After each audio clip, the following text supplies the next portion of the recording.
Hello everyone, hello my dear students. मैं हूं Meenakshi from Pawan Wagh academy. बच्चों, पवन वाघ एकेडमी में आप सभी का स्वागत है।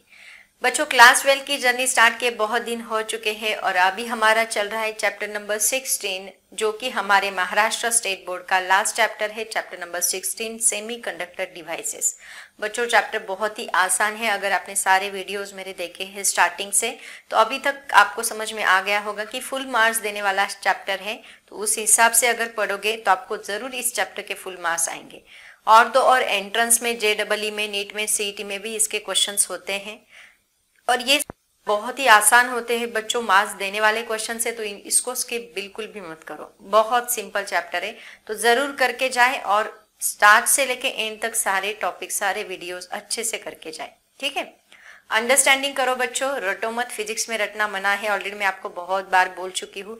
जितना ज्यादा अंडरस्टैंड करोगे उतना अच्छे से आपको लिखते आएगा। ठीक है, अगर सेंटेंस बनाने नहीं आते तो सेंटेंस बनाने की प्रैक्टिस करो। और थोड़ा बहुत ग्रामेटिकल मिस्टेक्स होते हैं तो डोंट वरी अबाउट दिस, हमें ग्रामेटिकल मिस्टेक्स अलाउड है, तो वैसे हो जाएगा। अगर स्पेलिंग मिस्टेक्स हो रहे तो टेंशन लेने की जरूरत नहीं। हो रहे जाने दो, कोई प्रॉब्लम नहीं। बस आपका नॉलेज यहाँ पे चेक होगा फिजिक्स में, तो उस हिसाब से आपको पढ़ के जाना है। तो बच्चों, आज का लेक्चर स्टार्ट करने से पहले है ना, मैं आपको थोड़ा सा एक बात बताना चाहती हूँ। देखो, कल एक्चुअली आज का मेरा शेड्यूल थोड़ा सा लूज था, मतलब थोड़ा कम था, शेड्यूल ज़्यादा टाइट नहीं था। तो इसके लिए मैंने कल ऐसे ही मैं आप लोगों के कमेंट्स पढ़ रही थी। मुझे जब भी फ्री टाइम होता है ना, मैं हमेशा आप लोगों के कमेंट्स पढ़ती हूँ, मुझे बहुत अच्छा लगता है। तो कल मैं ऐसे ही कमेंट्स पढ़ रही थी, तो कुछ बच्चों के कमेंट्स मैंने देखे। उन्होंने मुझे कमेंट किया है, पता है, मेरा नामकरण किया है कुछ बच्चों ने मुझे क्वीन ऑफ फिजिक्स ऐसा नाम दिया है। आपको एक बात बोलूं बच्चों, वो कमेंट पढ़ने के बाद मुझे ऐसा लगा जैसे कि मैंने किसी मिस यूनिवर्स का ताज पहन लिया हो, ऐसी मुझे फीलिंग आ रही थी। बहुत अच्छा लग रहा था बच्चों, सच में बोलती हूँ, बहुत अच्छा लग रहा था। आपके जो ये कमेंट्स है ना बच्चों, ये मुझे मतलब जो सेटिस्फैक्शन दे रहे हैं, जो पीसफुल माइंड दे रहे हैं, वो आज तक किसी चीज ने नहीं दिया। शायद इसी को सक्सेस कहते हैं, जो आपको सेटिस्फाई करे, जो चीज आपको सेटिस्फैक्शन देती है, पीसफुल माइंड देती है। आई थिंक वही हमारी लाइफ का सबसे बड़ा सक्सेस होता है। और आई थिंक ये मेरी लाइफ का सबसे बड़ा सक्सेस है। ये किसी पैसे में या किसी और चीज में नहीं मिलता बच्चों। इसलिए मैं आज आपको बहुत बहुत बहुत ज्यादा थैंक यू बोलने वाली हूँ। Thank you so much my बच्चों। आप लोगों के लिए मैं हमेशा दुआ करूंगी कि आप इतने बड़े बनो, और हमेशा मैं आपके साथ रहूंगी। यूट्यूब पे ऑनलाइन तो हमेशा आपके साथ रहूंगी। आप है ना, बस मैं आपके लिए एक दुआ करती हूँ कि आप लोग लाइफ में बहुत तरक्की करो, बहुत ज्यादा। क्योंकि आप लोगों ने जो सेटिस्फैक्शन, जो हैप्पीनेस मुझे दिया है, आज तक वो किसी चीज ने नहीं दिया बच्चों। Thank you so much. Okay, तो चलो, आप टेंशन मत लो, इसके बदले में सारा सिलेबस आपको कवर करके देने वाली हूँ। आप बिल्कुल भी टेंशन मत लो बच्चों, आपकी एग्जाम के पहले पूरा सिलेबस कवर होगा। एग्जाम के पहले नहीं, इनफैक्ट बहुत कम दिनों में मैं सिलेबस कवर करके देने वाली हूँ, आप टेंशन मत लो। एक्चुअली थोड़ा रिकॉर्डिंग में मुझे टाइम लगता है बच्चों, मतलब हर रोज अगर मुझे टाइम नहीं मिला, मुझे टाइम निकालना पड़ता है। मैं ऑलरेडी आपको बता चुकी हूँ, मेरा टाइम शेड्यूल बहुत पैक है बच्चों। ऑब्वियसली बच्चों, मैं शादीशुदा हूँ, रिस्पॉन्सिबिलिटीज तो है मेरे ऊपर, तो उन रिस्पॉन्सिबिलिटीज में से मैं टाइम निकाल के आपके लिए लेक्चर्स बना रही हूँ।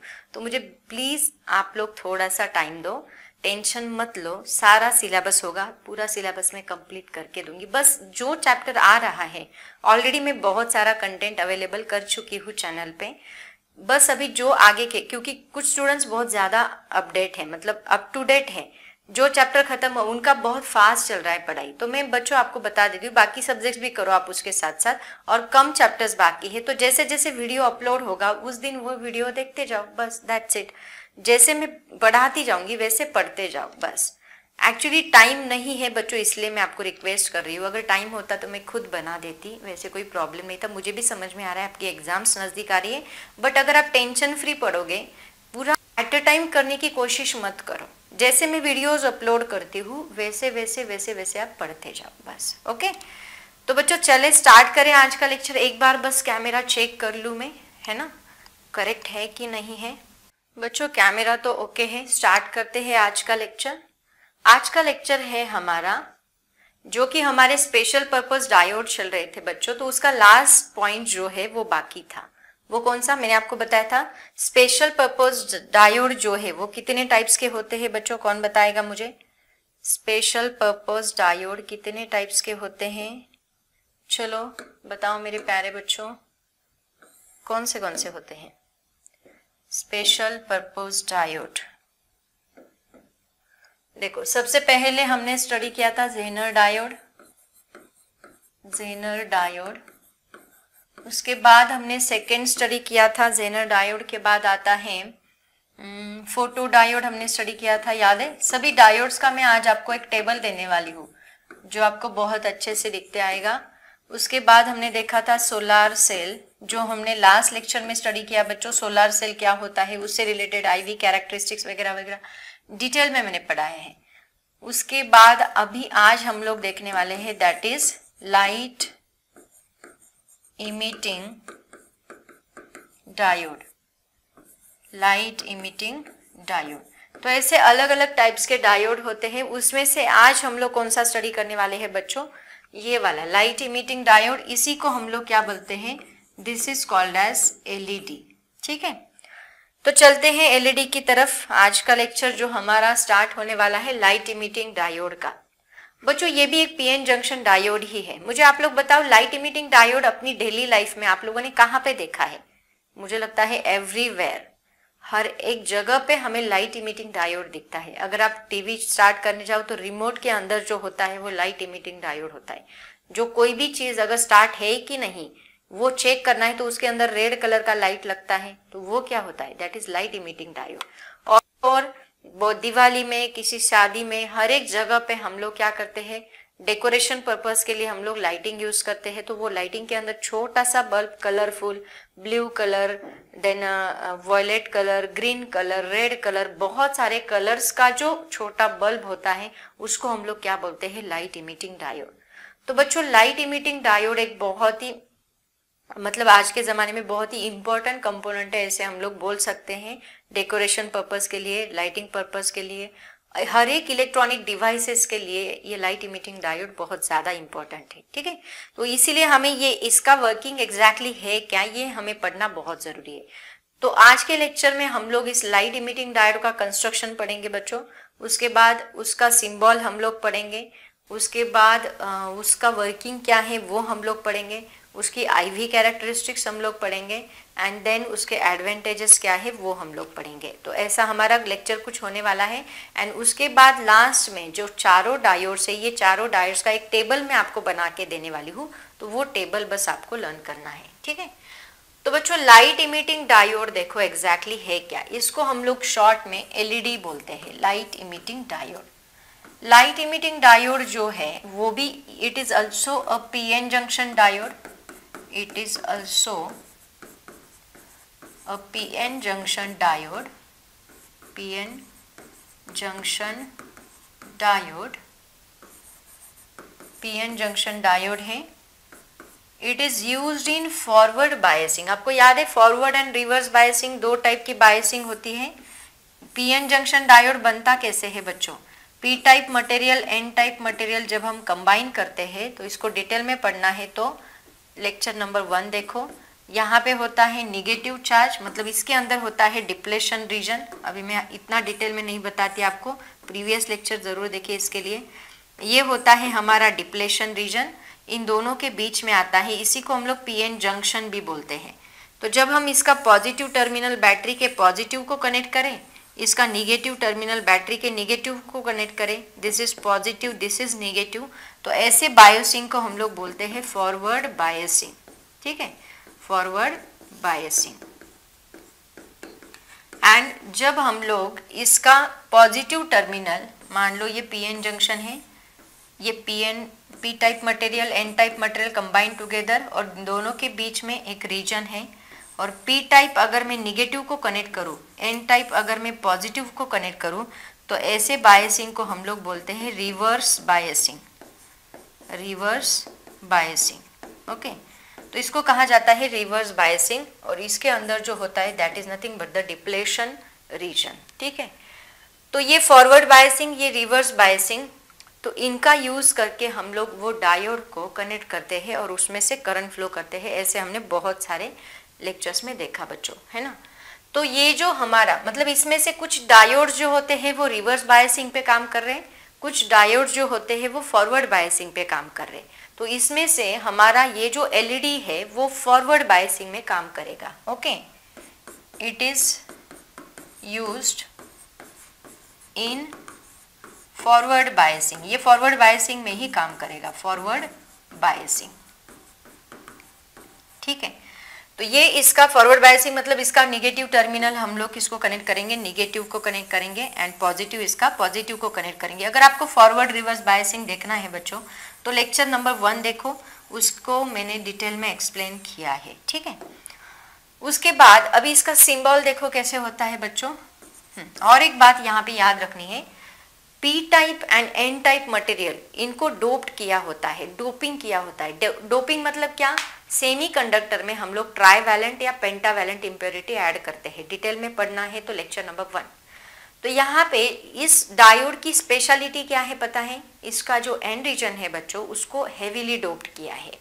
एन रीजन मतलब एन टाइप मटेरियल जो है, सिर्फ एन टाइप, दोनों नहीं, बस एन टाइप रीजन जो है, N region is heavily doped, N region is heavily doped, बहुत ज़्यादा क्वांटिटी में उसको डोपिंग किया है एन रीजन को। ठीक है, अब देखते हैं इसका सिंबल कैसे है। सिंबल जैसे फोटो डायोड का सिंबल होता है, कुछ ऐसे ही सिंबल है इसका, बस इसका सिंबल जो है फोटो डायोड से थोड़ा सा अपोजिट है। क्या अपोजिट है, देखो फोटो डायोड के ऊपर हम लोग लाइट फॉल कर रहे थे, इसके अंदर से लाइट बाहर निकल रहा है, कुछ ऐसे, मतलब लाइट इमिट हो रहा है ना। लाइट ये प्रोड्यूस करने का काम करता है, लाइट एब्जॉर्ब करके करंट फ्लो नहीं करता। यहाँ पे क्या हो रहा है, electrical energy get converted into light energy. Electrical energy का यूज करके ये क्या करता है, खुद को लाइट एनर्जी में कन्वर्ट कर लेता है। तो ये इसका प्रिंसिपल है। तो इसके बाद तुरंत आप इसका प्रिंसिपल भी लिख लो। प्रिंसिपल क्या है इस डायोड का, principle electrical energy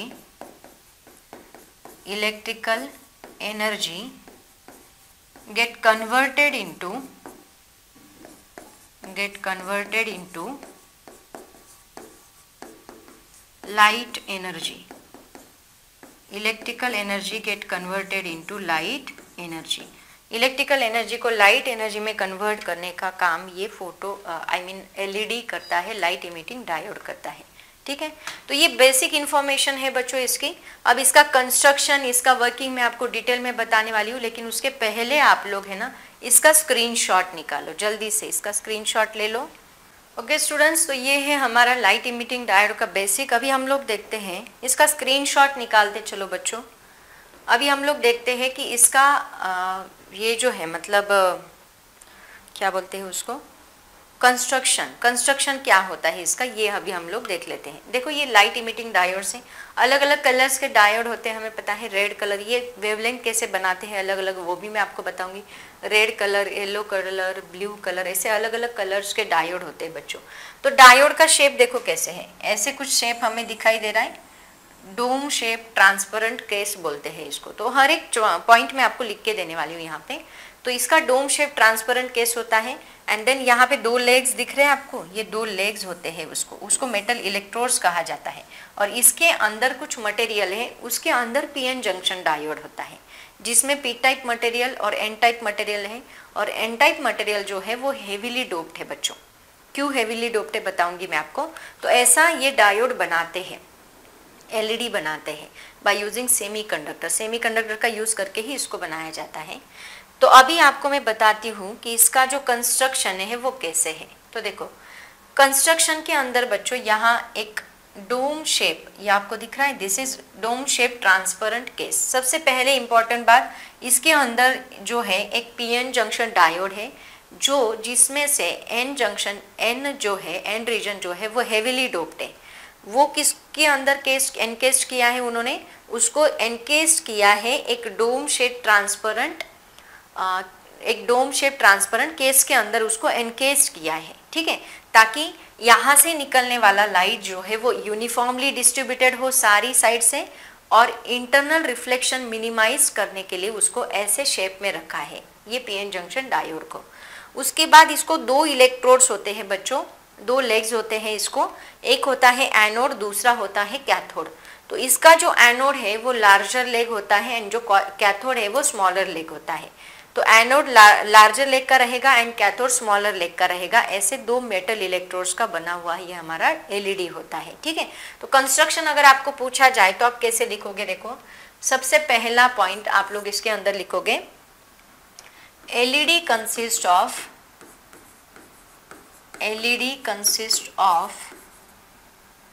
PN junction diode, LED consists of PN junction diode in which N region is heavily doped. N region is heavily doped. Okay. उसके बाद सेकेंड पॉइंट हम लोग इसके अंदर लिखेंगे, दूसरा क्या है मैंने आपको बताया, this is dome shape transparent case. तो हमारा सेकेंड पॉइंट होना चाहिए, कलर चेंज करके लिखो।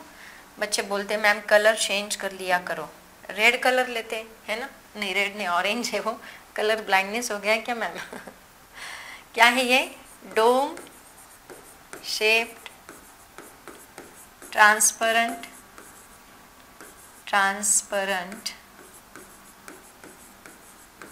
Case. Okay, dome shape transparent case बोलते हैं इसको।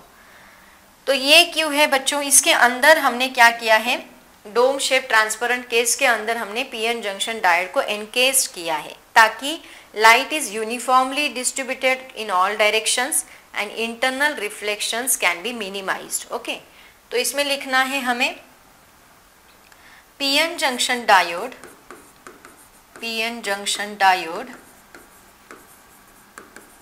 is encased in a dome shaped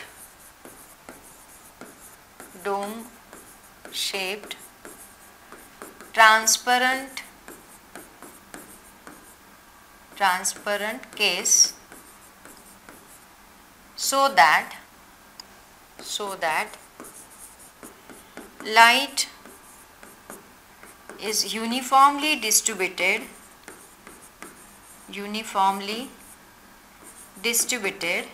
spelling mistake हो रहे होंगे तो क्षमा करना, माफ कर देना मीनाक्षी मैम को। Distributed, uniformly distributed in all directions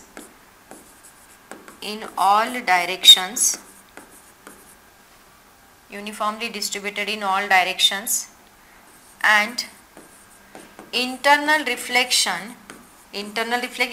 reflect होगा तो फिर वापस प्रॉब्लम हो सकता है, तो इंटरनल रिफ्लेक्शन हम लोग मिनिमाइज कर सकते हैं इसका यूज करके। Internal reflection can be minimised. Okay, उसके बाद थर्ड पॉइंट मैंने क्या बताया आपको, मेटल इलेक्ट्रोड्स होते हैं, कौन से, ये दो इलेक्ट्रोड्स। तो उसके बाद थर्ड में लिखो कंस्ट्रक्शन के अंदर मेटल इलेक्ट्रोड्स का काम क्या है, एक्सटर्नल सर्किट के साथ कनेक्शन बनाए रखना। Metal electrodes, LED consists of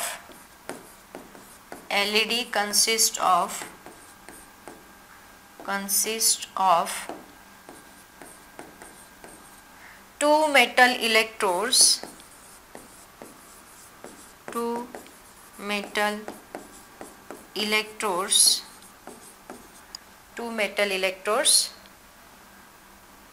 make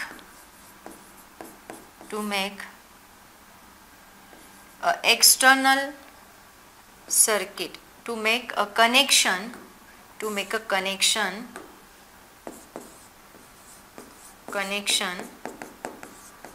with an external circuit,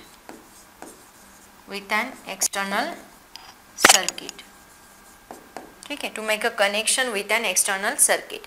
इसके लिए हम लोग यहाँ पे LED यूज करते हैं, ठीक है। आई मीन इलेक्ट्रोड यूज करते हैं। अब इसमें से एनोड कौन सा है, कैथोड कौन सा है, ये कैसे पहचाने, दोनों तो सेम दिखेंगे। तो बच्चों जिसका लार्जर लेग रहेगा वो हमारा एनोड रहेगा, जिसका स्मॉलर लेग रहेगा वो हमारा कैथोड रहेगा। तो इसमें हम लिखेंगे larger leg is anode and other is cathode, smaller leg वाला कैथोड है। ठीक है, तो ये है हमारा कंस्ट्रक्शन ऑफ एलईडी। चलो इसका स्क्रीनशॉट ले लो अच्छे से और अपनी नोटबुक में एज इट इज कॉपी करोगे बच्चों। ठीक है बच्चों, अभी हम लोग इसका वर्किंग देखते हैं। ये है उसका कंस्ट्रक्शन तो हो गया, अभी देखते हैं इसका वर्किंग पढ़ाने से पहले मैं आपको है ना एक बात बताती हूँ। देखो पहले हम वर्किंग पढ़ने से पहले है ना एक थोड़ा सा डिस्कशन कर लेते हैं। एग्जैक्टली इलेक्ट्रॉन्स एनर्जी इमिट कैसे करते हैं वो मैं आपको बताती हूँ। तो आते हैं थोड़ा एटॉमिक स्ट्रक्चर की तरफ। इसको ठीक से समझ लेना बच्चों, इसी के ऊपर डिपेंड है इसका वर्किंग। ये अगर आपको समझ में आ गया तो आप वर्किंग आसानी से लिख सकते हैं। एग्जैक्टली हो क्या रहा है देखो। अब अभी यहाँ पे एटॉमिक स्ट्रक्चर सबको पता है। सेंटर में क्या होता है, न्यूक्लियस। उसके बाद ये एटम की फर्स्ट शेल होती है, ये एटम की सेकेंड शेल होती है, ये एटम की थर्ड, मतलब मान लो ये इसकी लास्ट शेल है, ऐसे हम लोग कंसिडर करके चलते हैं। हर एक सब्सटेंस की लास्ट शेल सेकेंड होगी, या फिर किसी सब्सटेंस की फर्स्ट ही होगी, किसी सब्सटेंस की थर्ड होगी। तो हर एक सब्सटेंस की लास्ट शेल जो है वो अलग अलग रहेगी। आपको याद होगा तो लास्ट शेल के जो इलेक्ट्रॉन्स होते हैं उनको वैलेंस इलेक्ट्रॉन्स कहा जाता है, आपने केमिस्ट्री में भी पढ़ा होगा। तो बच्चों मान लो ऐसे अज्यूम करके चलते हैं कि यहाँ के जो इलेक्ट्रॉन्स है ये इस शेल में क्यों रिवॉल्व कर रहे हैं, क्योंकि उनके पास उतनी ही एनर्जी है बच्चों। देखो मान लो मैंने आपको बोला कि खुद के अराउंड एक चक्कर लगाओ तो आपको एनर्जी लगेगी। ठीक है, अभी मैंने बोला कि हाँ चलो बड़ा सा चक्कर लगा के आओ, मतलब आप आपके घर को चक्कर लगा के आओ, तो आपको एनर्जी बढ़ानी पड़ेगी, है ना। आप जब खुद के अराउंड चक्कर लगा रहे थे तो कम एनर्जी लग रही थी। अब मैंने बोला घर को चक्कर लगाओ तो आपको ज्यादा एनर्जी लगी, और मैंने थोड़ा राउंड बढ़ा के दिया, चलो आपके स्कूल को चक्कर लगा के लाओ घर से, तो आपको और ज्यादा एनर्जी लगेगी। इसका मतलब क्या कि जो इलेक्ट्रॉन्स के पास फर्स्ट शेल की एनर्जी होती है वो फर्स्ट शेल में ही रिवॉल्व करेंगे। मान लो फर्स्ट शेल के इलेक्ट्रॉन्स के पास 1 इलेक्ट्रॉन, इनकी एनर्जी 1 इलेक्ट्रॉन होल है। तो इस सब्सटेंस के अंदर जितने भी एटम्स है, ये मान लो उसका दूसरा एटम है, ये दूसरा एटम है, तो इस दूसरे एटम का जो ये इलेक्ट्रॉन है उसके पास भी सेम एनर्जी होती है, इसके पास भी 1 इलेक्ट्रॉन वोल्ट इतनी ही एनर्जी रहेगी। अगर इसके पास 1 इलेक्ट्रॉन वोल्ट है तो इसका फर्स्ट शेल का इलेक्ट्रॉन इसके पास भी 1 इलेक्ट्रॉन, और तीसरा एटम उसका फर्स्ट शेल का इलेक्ट्रॉन उसके पास भी 1 इलेक्ट्रॉन वोल्ट, सबके पास 1 इलेक्ट्रॉन वोल्ट इतनी एनर्जी है। इसका मतलब इस सब्सटेंस के अंदर एक बैंड बनेगी, उसको कहा जाएगा एनर्जी बैंड, जिसके अंदर वो एनर्जी रहेगी जो कि फर्स्ट शेल के सारे इलेक्ट्रॉन से पजेस्ट की है। फर्स्ट शेल के जितने भी इलेक्ट्रॉन्स हो उन सब ने ये एनर्जी पजेस्ट की है, तो ये इसकी एक एनर्जी बैंड बनेगी जो कि फर्स्ट एनर्जी बैंड होगी। आया समझ में। अब चलते हैं, मान लो सेकेंड शेल के जो इलेक्ट्रॉन्स है उनके पास 2 इलेक्ट्रॉन वोल्ट इतनी एनर्जी है। सेकेंड शेल के जो इलेक्ट्रॉन्स है उनके पास 2 इलेक्ट्रॉन वोल्ट इतनी एनर्जी है।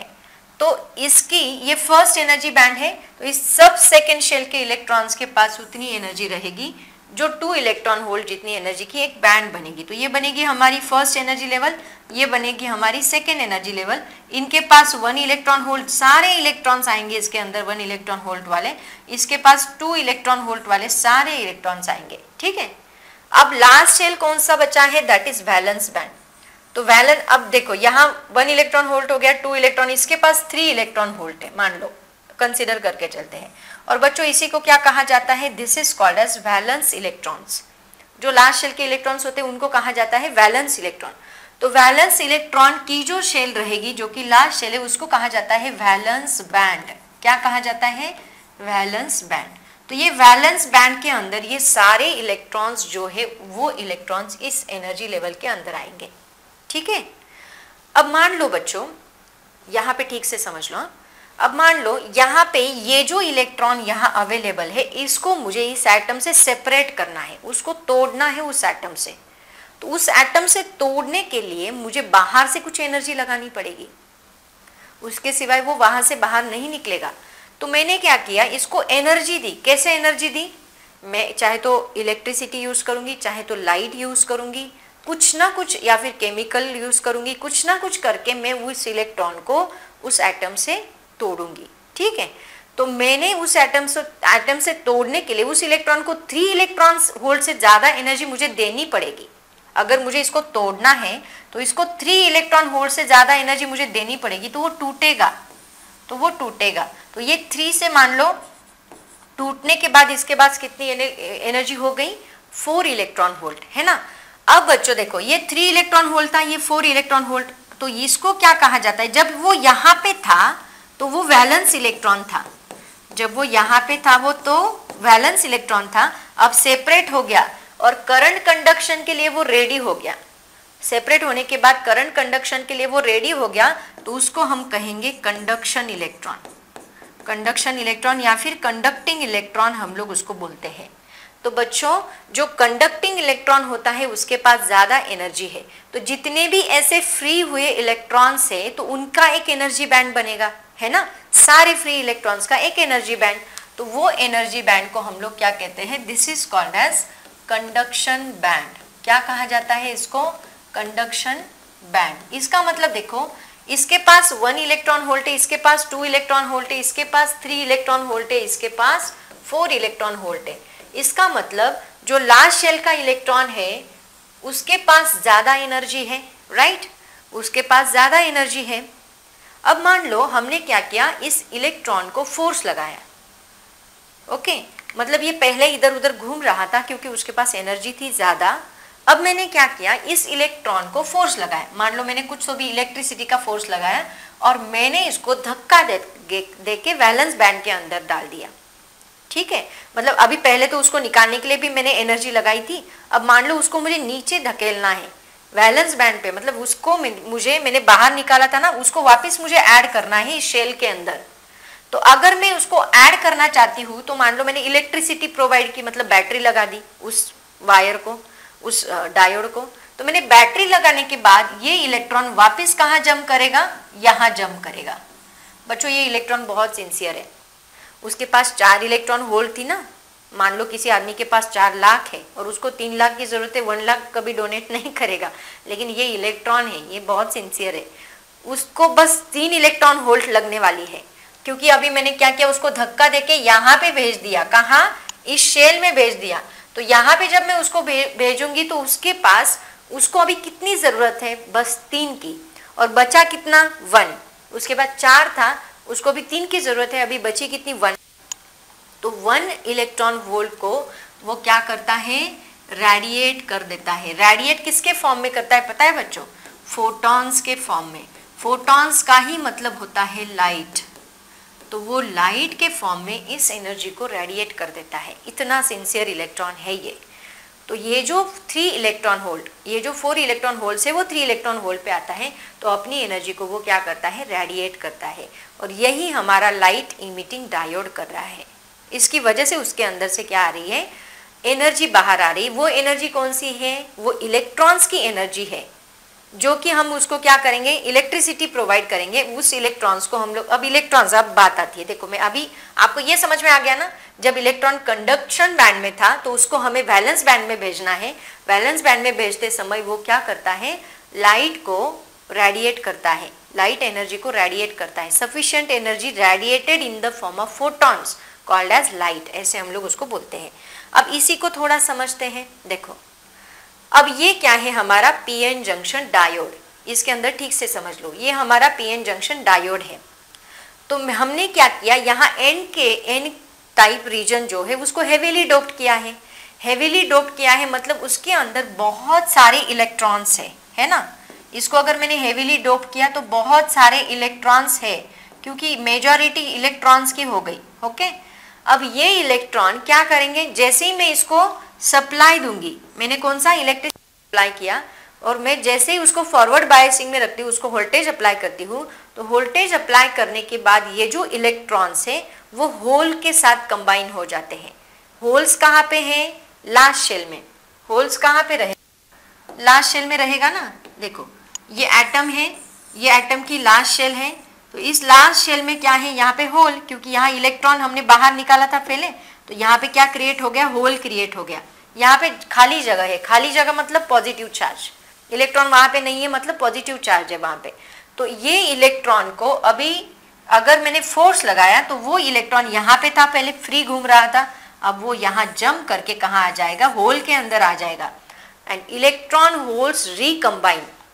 तो बच्चों ये जो इलेक्ट्रॉन है जो फ्रीली घूम रहा था उसको हमने क्या किया, फोर्स लगा के वैलेंस बैंड में पुट किया। तो वैलेंस बैंड में पुट करने के बाद वो जो वैलेंस बैंड में आएगा मतलब यहाँ रिकम्बाइन करेगा। तो रिकम्बाइन करने के बाद वो क्या करता है, लाइट इमिट करता है, क्योंकि वो बहुत सिंसियर है, अपनी खुद की एनर्जी जो है जो उसको जितनी लगेगी उतनी वो रखेगा, बाकी एनर्जी वो क्या करेगा, इमिट करेगा इन the form of photons. Photons का ही दूसरा नाम है लाइट एनर्जी।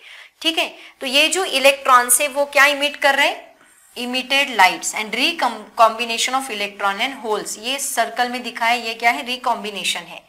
तो ऑब्वियसली ये क्या है, फॉरवर्ड बायसिंग में है। तो बच्चों अभी इसका वर्किंग जो है वो मैं आपको अच्छे से लिख के देती हूँ। सब लोग नोटबुक एंड पेन लेंगे और उस हिसाब से इसको नोट डाउन करेंगे। देखो यहाँ पे अभी मैंने क्या बताया आपको कि ये बायसिंग कौन सा है, पॉजिटिव, मतलब पी टाइप है तो पॉजिटिव पॉजिटिव को, निगेटिव निगेटिव को। तो ये बन गया हमारा फॉरवर्ड बायसिंग। जब एलईडी फॉरवर्ड बायसिंग में होता है तो उस वक्त वो क्या करता है, कंडक्शन इलेक्ट्रॉन कहाँ जंप करेगा, वैलेंस बैंड के अंदर जंप करेगा and emits a sufficient light in the form of photons which is called as light energy. Okay, और ये थीन लेयर होने की वजह से इसका एन रीजन ज्यादा है लेकिन पी रीजन कम है। ये लेयर जो है इसका थीन होता है और because of thin layer of junction that light can easily come out of that LED. वो डोम शेप मैंने आपको बताया ना, डोम शेप, तो लाइट इजीली उसके अंदर से बाहर निकलता है क्योंकि वो लेयर बहुत थीन है। ठीक है, तो यही चीजें अभी हम लोग यहाँ पे नोट डाउन करने वाले हैं पॉइंट वाइज में। वर्किंग आपको लिख के देती हूँ, वर्किंग आपको 3 मार्क्स के लिए पूछा जाता है बच्चों। Explain the working of LED. तो आप लोग उस वक्त डायग्राम निकालोगे अच्छे से, पहला काम आपको डायग्राम निकालना है। जहां जहां मैं बताती, एक बच्चे का कमेंट मैंने पढ़ा था कि आप जो डायग्राम देते हो निकालना जरूरी है क्या, यस बेटा वो निकालना जरूरी है क्योंकि डायग्राम को मार्क्स होते। मान लो कोई 3 मार्क्स का क्वेश्चन है और आपको कुछ नहीं आ रहा, आप बस डायग्राम निकाल के आए तो भी आपको 1 मार्क्स मिल जाएगा क्योंकि डायग्राम को जनरली हाफ मार्क्स होता है। बट अगर इन केस वो हाफ का 1 तो हो ही जाता है फाइनली, है ना। तो मान लो कुछ आ भी नहीं रहा है ना तो डायग्राम्स भी आप खाली निकाल के आए ना तो आपको 1 मार्क्स आराम से मिल जाएगा। तो आपको निकाल के आना है डायग्राम। तो सबसे पहला पॉइंट देखो क्या लिखोगे, when LED is in forward bias, LED is in forward bias, then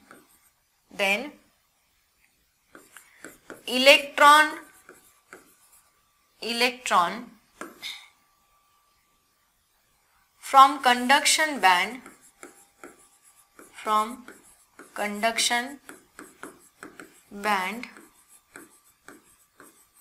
electron from conduction band jumps into valence band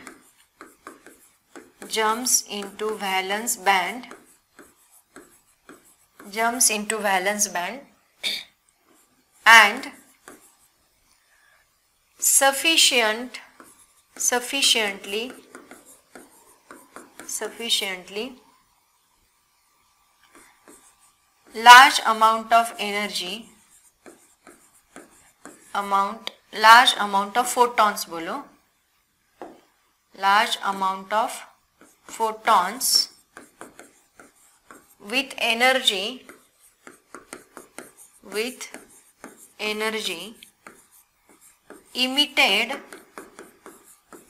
emitted from LED। Okay, और ये जो एनर्जी है वो उससे जब बाहर निकलेगी थीन लेयर होने की वजह से रीजनेबल नंबर ऑफ फोटॉन्स क्या करेंगे, leave the junction and emit coloured light. Second point लिखो, बिकॉज ऑफ थीन लेयर है, because of thin layer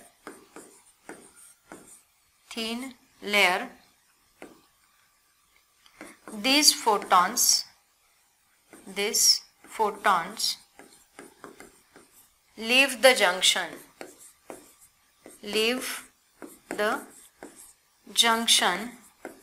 and emit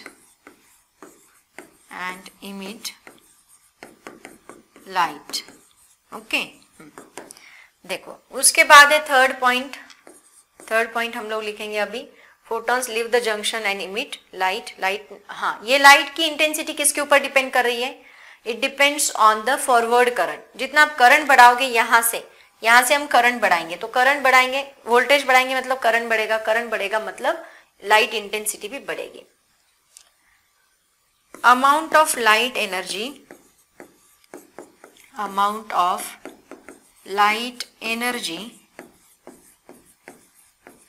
depends on amount of light energy depends on the forward current,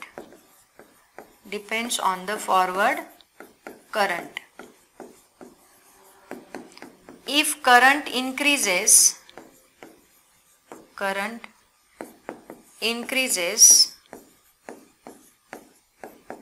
then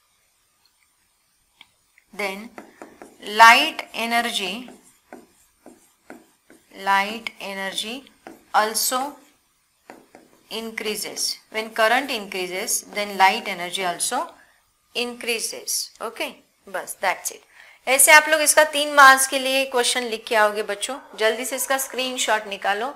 बस अभी थोड़ा सा topic बाकी है, उतना हम लोग ले लेते हैं। एलईडी का छोटा सा पार्ट बाकी है, उतना हम लोग कवर कर लेंगे, ठीक है। तो देखते हैं अभी नेक्स्ट पॉइंट हमारा, that is on which factor does the wavelength of light emitted.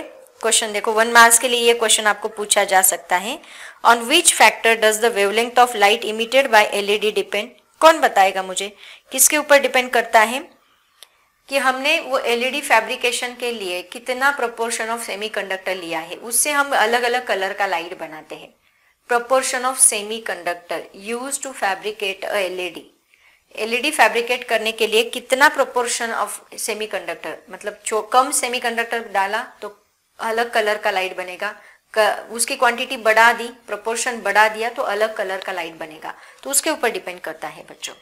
तो यहाँ पे हम लिखेंगे on which factor does the wavelength of light emitted by LED depends. Answer हम लोग लिखेंगे इसका, wavelength of light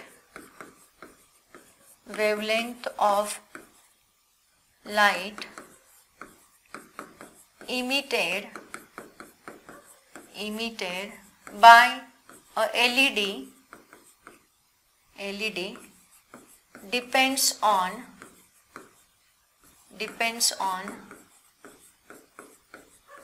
the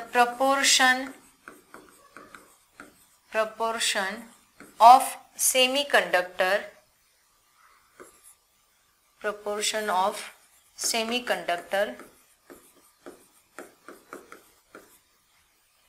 used to fabricate LED बनाने के लिए कितना प्रोपोर्शन यूज किया है, फैब्रिकेट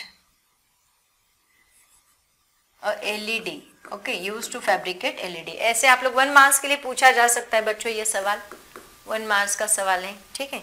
तो ऐसे आप लोग इसका आंसर लिखोगे बच्चों। अभी हम लोग देखते हैं कि एलईडीज की आईवी कैरेक्टरिस्टिक्स कैसी होती है, मतलब करंट वोल्टेज कैरेक्टरिस्टिक्स, जिसका हम लोग ग्राफ कंटिन्यूअसली ड्रॉ करते आए हैं। तो उसकी आईवी कैरेक्टरिस्टिक कैसी होती है, देखो इसकी जो आईवी कैरेक्टरिस्टिक्स है, ऑब्वियसली ये किसके कौन से बायसिंग में रन हो रहा है, फॉरवर्ड बायसिंग में।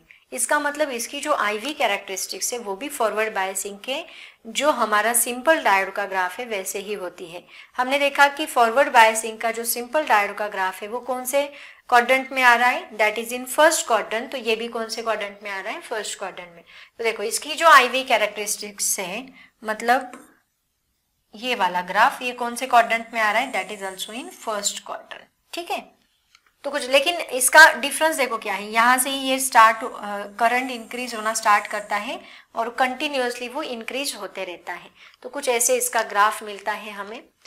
सबके ग्राफ्स वगैरह सब कुछ मैं आपको बताने वाली हूँ। एक सेपरेट टेबल लिख के दूंगी, उसके अंदर सारे डायोड्स के ग्राफ जो है वो मैं आपको बताऊंगी। उसके बाद देखो बच्चों, इसके जो एडवांटेजेस है, एडवांटेजेस क्या है एलईडीज के, बहुत सारे एडवांटेजेस है। इसके कौन से भी 4 एडवांटेजेस आप लोग लर्न करके रखो। एलईडीज आर एनर्जी एफिशिएंट होते हैं, वो एनर्जी एफिशिएंट है। More light output can be obtain for lesser electrical power, ज़्यादा पावर कंज्यूम नहीं करते, कम पावर भी अगर आप दोगे तो उसके अंदर से आपको बहुत सारा आउटपुट, बहुत सारा लाइट आपको मिल सकता है। उसके बाद सेकेंड ये है, they have long life time, if properly manufactured they can sustain for 50,000 hours और मोर। उसकी लाइफ बहुत ज़्यादा होती है, जल्दी ब्रेक नहीं होते हो, कितने 50,000 आवर्स तक वो सस्टेन कर सकते हैं।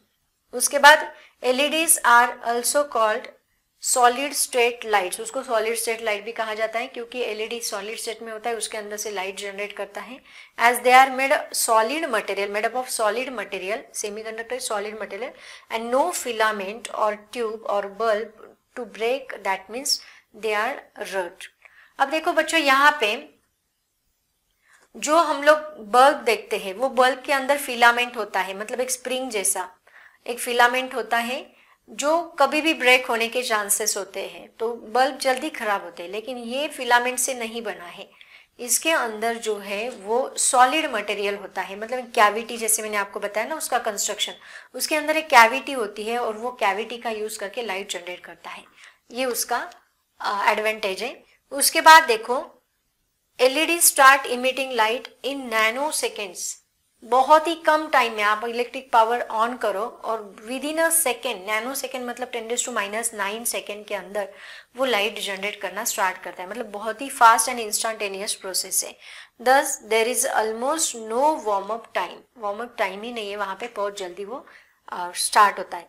उसके बाद excellent colour rendering, colours produced by LEDs do not fade out, colours fade out नहीं होते, शार्प कलर मिलते हैं, और making them perfect for displays and retail application. बहुत बार अगर आप देखोगे तो जितने भी शॉप्स होते हैं वहाँ पे जो एलईडीज लगाए जाते हैं, शॉप्स के डिस्प्ले होते हैं, वहाँ पे एलईडीज का ही यूज़ किया जाता है, जो लाइट से बने जितने भी डिस्प्लेस होते हैं वहाँ एलईडीज का, तो बिल्कुल भी फेड आउट नहीं होते बच्चों। शार्प नेम हमें दिखता है वहाँ पे, हर एक लेटर हमें बहुत क्लियर दिखता है, तो ये इसका बहुत बड़ा फायदा है। उसके बाद LEDs do not contain mercury और अदर हजार्डस सब्सटेंसेस, दस दे आर एनवायरमेंट फ्रेंडली। इसके अंदर मर्क्यूरी नहीं है तो हजार्डस सब्सटेंस नहीं है, तो इसका मतलब एनवायरमेंट में कोई भी पोल्यूशन यहाँ पे नहीं होगा। Then brightness and colour of light emitted by LEDs can be controlled, brightness और कलर हम लोग कंट्रोल कर सकते हैं। तो ये कुछ इसके एडवांटेजेस है बच्चों। इसमें से अगर आपने 4 भी एडवांटेजेस करके रखे, that is more than sufficient. Okay, जल्दी से इसका स्क्रीनशॉट निकालो बच्चों और अच्छे से इसको कॉपी करना है, अपनी नोटबुक में सारे नोट्स बनाते चलो। उसके बाद इसके डिसएडवांटेजेस भी है कुछ, ऐसा नहीं है हर एक कंपोनेंट का डिसएडवांटेज होता है, वैसे इसका भी डिसएडवांटेज है। इसका डिसएडवांटेज है hazardous blue light quality, blue light quality जो है वो that is hazardous. Then temperature dependence, हर एक सेमीकंडक्टर टेम्परेचर डिपेंड करता है, इसका मतलब ये भी टेम्परेचर डिपेंडेंट है। उसके बाद वोल्टेज सेंसिटिव होता है ये, बहुत कम समय में अगर हमने पावर अप्लाई की तो वोल्टेज तुरंत वो वोल्टेज इंक्रीज करता है।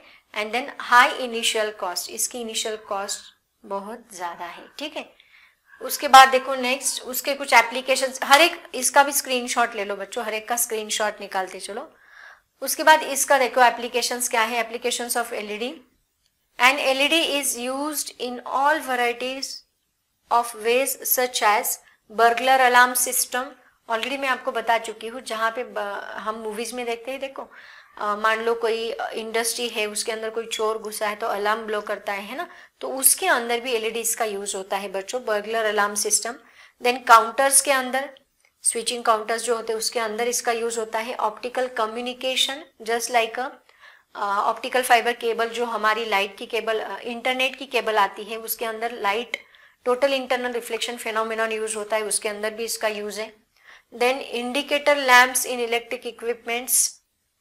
उसके बाद display screen of a cell phone, handset, LED televisions, vehicle headlamps, domestic and decorative illumination, street lightning, ऐसे बहुत सारे एप्लीकेशन है बच्चों।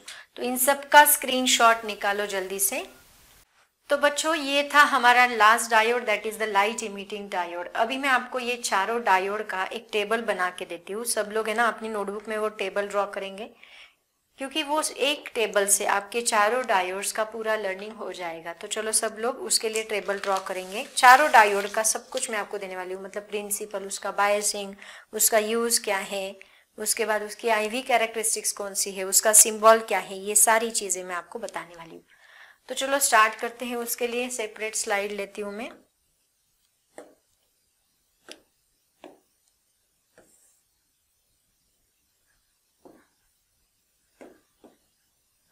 देखो बच्चों, सबसे पहले आप पुट करो, पहले कॉलम में यहाँ पे लिखो डायोड। डायोड कौन सा है वो हम लोग देखेंगे। उसके बाद उसका प्रिंसिपल, प्रिंसिपल क्या है, कौन से प्रिंसिपल पे वर्क करता है। उसके बाद ये कॉलम थोड़ा सा बड़ा रखते हैं। प्रिंसिपल के बाद उसका सिंबल कैसा है, सिंबल ऐसा टेबल आप लोग ड्रॉ करोगे। उसके बाद उसका बायसिंग कैसा है, फॉरवर्ड है कि रिवर्स है, उसका बायसिंग चेक कर लेंगे हम लोग। उसके बाद उसके यूजेस क्या है, यूजेस, यूज ज्यादा से ज्यादा एक ही यूज लिखेंगे हम लोग। और उसके बाद उसकी आईवी कैरेक्टरिस्टिक, आईवी कैरेक्टरिस्टिक मतलब ग्राफ, ये बहुत इंपॉर्टेंट है, इसके ऊपर सबसे ज्यादा सवाल पूछे जाते हैं बच्चों, आईवी कैरेक्टरिस्टिक्स के ऊपर, ठीक है। तो अभी देखते हैं वन बाय वन, सब लोग अच्छे से टेबल ड्रॉ करेंगे, अच्छे से लाइन ड्रॉ करो, क्योंकि मेरी लाइंस बहुत टेढ़ी मेढ़ी आ गई है ना, कोई बात नहीं। चलो पहला देखते हैं, सबसे पहला कौन सा है, zener diode. Zener diode, zener diode का प्रिंसिपल क्या है बच्चों की, चाहे वो वोल्टेज का कितना भी फ्लक्चुएशन क्यों ना हो जाए इनपुट वोल्टेज का, वो खुद का वोल्टेज चेंज नहीं करेगा, खुद का वोल्टेज हमेशा कांस्टेंट रखेगा। ये उसका, क्या मेरा ठीक से वर्क हो रहा है बच्चों, एक minute, let me check, hello, it is properly working. देखो तो जेनर डायोड क्या करता है, जेनर डायोड, आर रह गया यहाँ पे ना, आर, जेनर डायोड क्या करता है, voltage, voltage always constant, always constant across zener diode. Zener diode के अक्रॉस वोल्टेज हमेशा क्या रहेगा, कांस्टेंट। उसका सिंबल कैसा है बच्चों, आप सबको याद है सिंबल कैसा होता है उसका, ऐसा है ना, उसके दोनों पैर को टेढ़ा कर दो। बायसिंग कैसा है इसका, ये रिवर्स बायसिंग में वर्क करता है, रिवर्स बायसिंग, हमेशा रिवर्स बायसिंग में रहेगा, है ना। उसके बाद इसकी डोपिंग भी याद रखो, हाँ डोपिंग भी हमें याद रखनी है। यहाँ पे हेवीली डोप्ड होता है ये, रिवर्स बायसिंग है, हेवीली डोप्ड है, हेवीली डोप्ड है। इसके सारे सबके चेंजेस जो है ना वो मैं बताती हूँ आपको, हेवीली डोप्ड है। उसके बाद यूजेस, इसका एज अ वोल्टेज रेगुलेटर इसका यूज होता है, वोल्टेज रेगुलेटर। अगर आपने प्रीवियस लेक्चर्स नहीं देखे बच्चों, ये सारा मैंने उसको डिटेल में एक्सप्लेन किया है, आप लोग वहां पे जाके देख सकते हैं। एक्सप्लेनेशन अगर पूछा जाए कैसे लिखना है, आपको समझ में नहीं आ रहा है तो आप लोग वहां पे जाके देख सकते हैं। उसके बाद इसकी आईवी कैरेक्टरिस्टिक्स हमें कहाँ मिलती है, इसकी आईवी कैरेक्टरिस्टिक हमें थर्ड क्वाड्रेंट में मिलती है, कुछ ऐसे जीनर ब्रेकडाउन होता है, कुछ ऐसे, ठीक है। ये था हमारा पहला डायोड। सिंपल डायोड का भी दूंगी बच्चों मैं आपको लास्ट में, ठीक है। ये फर्स्ट डायोड है। उसके बाद आईवी कैरेक्टरिस्टिक, यहाँ पे क्या होता है V एंड यहाँ पे होता है I। उसके बाद सेकंड देखो कौन सा है, सेकंड है फोटो डायोड, हमने स्टडी किया था फोटो डायोड। फोटो डायोड के अंदर हमने देखा, फोटो मतलब फोटॉन्स, फोटॉन्स मतलब light energy, light energy get converted into electrical energy, ये इसका प्रिंसिपल है। Light energy gets converted to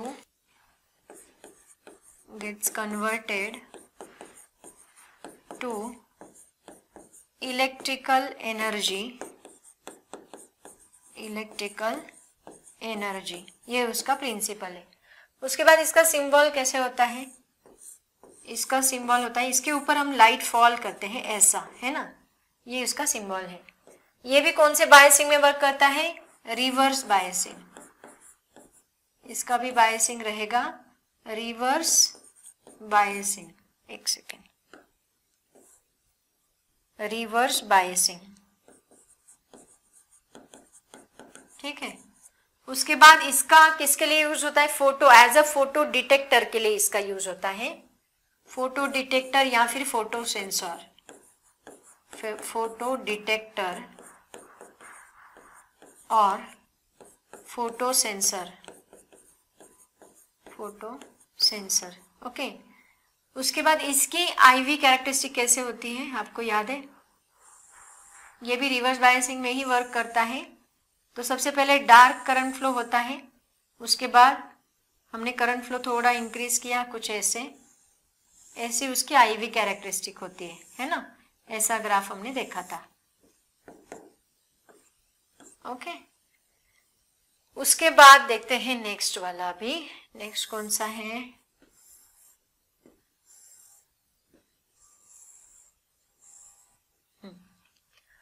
उसके बाद थर्ड वाला सोलर सेल। ये अगर इतना टेबल करके गए ना बच्चों, कौन सा भी डायोड अगर आपको पूछा जाए तो आप डिटेल में लिख सकते हैं। सोलर सेल में क्या होगा? सोलर सेल सोलर एनर्जी का कन्वर्जन इलेक्ट्रिकल एनर्जी में करता है। प्रिंसिपल यही है उसका, solar energy converted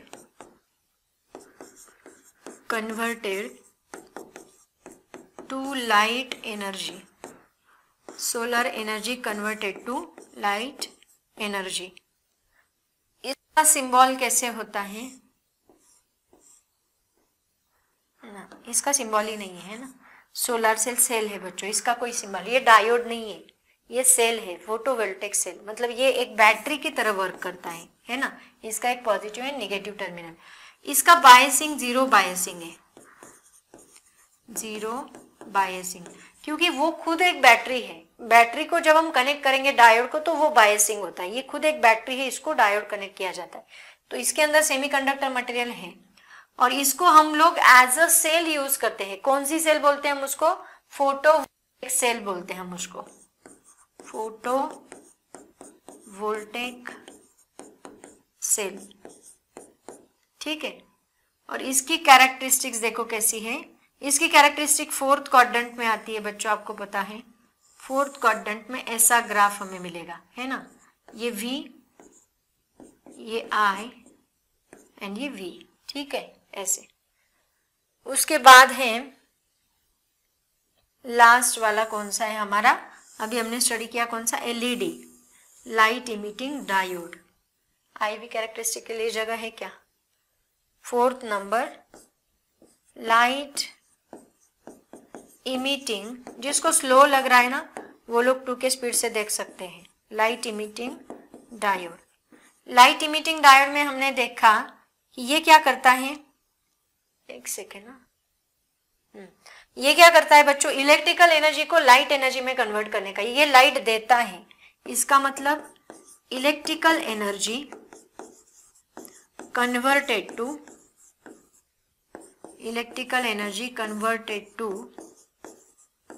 light energy, okay. इसका सिंबल कैसे है? जस्ट लाइक फोटोडायोड, फोटोडायोड का जैसा ही सिंबल, बस यहाँ से लाइट ऊपर जा रहा है क्योंकि लाइट बाहर निकलता है, इसके ऊपर लाइट गिरता है। ये भी कौन सी बायसिंग में वर्क करता है? ये फॉरवर्ड बायसिंग में वर्क करता है ना, फॉरवर्ड बायसिंग में वर्क है। एंड इसका जो एन रीजन है वो हेवीली डोप्ड है, फॉरवर्ड बायसिंग, और इसका एन रीजन हेवीली डोप्ड। जो स्पेशल केसेस है वो मैं आपको बता देती हूँ, है ना। जैसे कि जीनर हेवीली डोप्ड होता है और इसका एन रीजन हेवीली डोप्ड होता है, N region heavily doped, okay. हाँ, एन रीजन में इम्प्योरिटी ज्यादा होती है। इसको हम लोग किसके लिए यूज करते हैं? फोटो एलईडी को, उसके तो यूज ऐसे स्पेशल यूज नहीं है। जैसे कि हम लोग उसको एज अ डिस्प्ले यूज कर सकते हैं, डिस्प्ले। देन उसके बाद और बहुत सारे डेकोरेशन पर्पस के लिए यूज कर सकते हैं। ऐसे अलग अलग यूज है इसके, डेकोरेशन के लिए, या फिर काउंटर्स में इसका यूज होता है, ये उनके मेन यूज है ना, डेकोरेशन के लिए इसको यूज किया जाता है, ये उसके वजह से। इसका जो ग्राफ है वो हमें कुछ ऐसे मिलता है, just like a simple diode. ठीक है, तो बच्चों अगर आप इतना टेबल कर लो ना, और एक बताना भूल गई मैं, सिंपल डायोड का भी लिख लेते हैं ना, लिखो simple diode.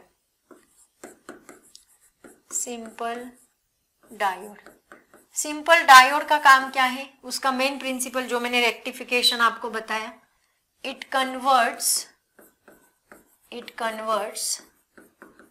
AC into DC, AC को DC में कन्वर्ट करने का काम इसका सिंपल डायोड का है। इसका उसके बाद क्या लिया था हमने, प्रिंसिपल के बाद सिंबल। इसका सिंबल सिंपल होता है, कुछ ऐसे, बस ऐसे लगा दो, ये उसका सिंबल है।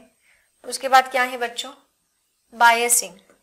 इसका बायसिंग क्या है, फॉरवर्ड बायसिंग में ही वर्क करता है ये, फॉरवर्ड बायसिंग। ऐसे एक ही टेबल में लिखो सब कुछ, पांचों के पांचों, ये सबसे पहले लिखा तो भी चलेगा, फॉरवर्ड बायसिंग।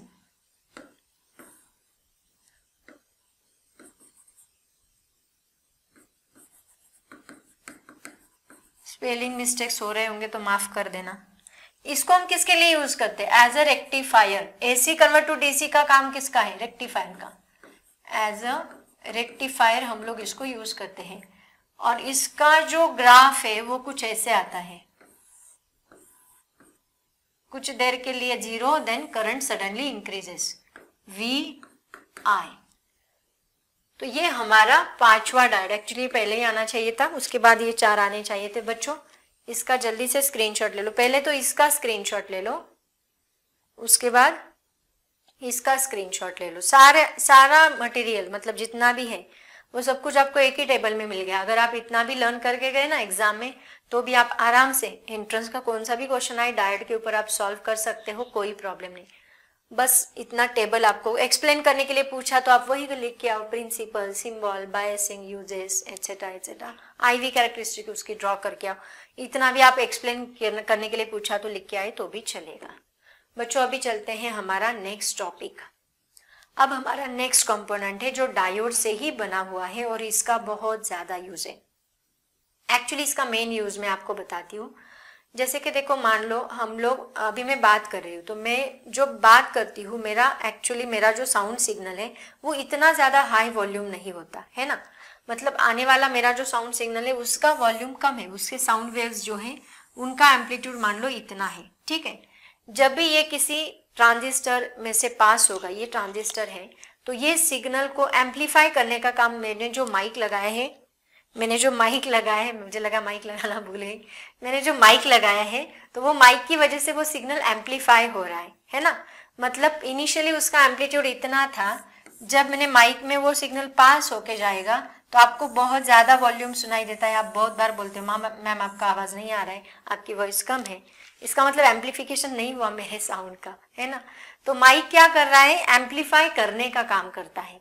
जो भी हमने इसको इनपुट दिया है वो बहुत कम है, उसका एम्पलीट्यूड बहुत कम है, तो उसको एम्पलीफाई करने का काम कौन कर रहा है, माइक। तो माइक के अंदर ऐसी कौन सा कंपोनेंट है जो इसको कर रहा है, तो उसका नाम है ट्रांजिस्टर। तो ट्रांजिस्टर का काम है जो भी सिग्नल आ रहा है उसको एम्पलीफाई करना, उसका एम्पलीफिकेशन करना, ये ट्रांजिस्टर का काम है। ठीक है, तो इसी ट्रांजिस्टर को आज हम लोग स्टडी करने वाले हैं। तो बच्चों इसका नाम देखो क्या है, 16.4 हमारा टॉपिक में अभी आपको बताने वाली हूँ, that is the bipolar junction transistor. अब देखो यहाँ पे बाइपोलर क्यों कहा है वो तो मैं बाद में बताऊंगी, पहले आप इस ट्रांजिस्टर को देख लो बच्चों। ज्यादातर क्या होता है, जो कंपोनेंट्स होते हैं उनको 2 ही टर्मिनल्स होते हैं। रेजिस्टर देखो आप लोग, डायोड देखो आप लोग, बहुत सारे कंपोनेंट जिनको 2 ही टर्मिनल्स होते हैं, बट ये एक यूनिक कंपोनेंट है जिसको 3 टर्मिनल्स है, 1 2 3।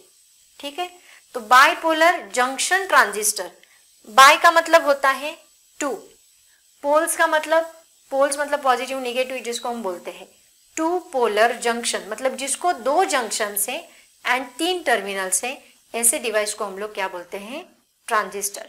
तो इसकी डेफिनेशन अगर आपको पूछी जाए तो सिंपल डेफिनेशन है, it is a device, transistor मतलब क्या, जंक्शन ट्रांजिस्टर इज अ, ये एक सेमीकंडक्टर से बना हुआ डिवाइस है, इसलिए हम लोग इसको भी बोलेंगे semiconductor device, which having 2 3 terminals and 2 junctions. ठीक है, चलो इसकी डेफिनेशन लिख लो सब लोग। अभी पॉइंट वाइज में लिख के देती हूँ, ऐसे ही एज इट इज आपको लिखना है।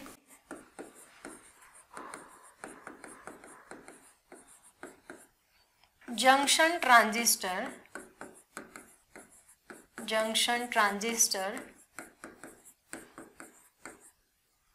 is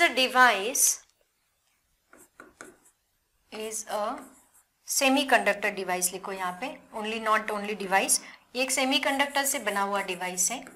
semiconductor device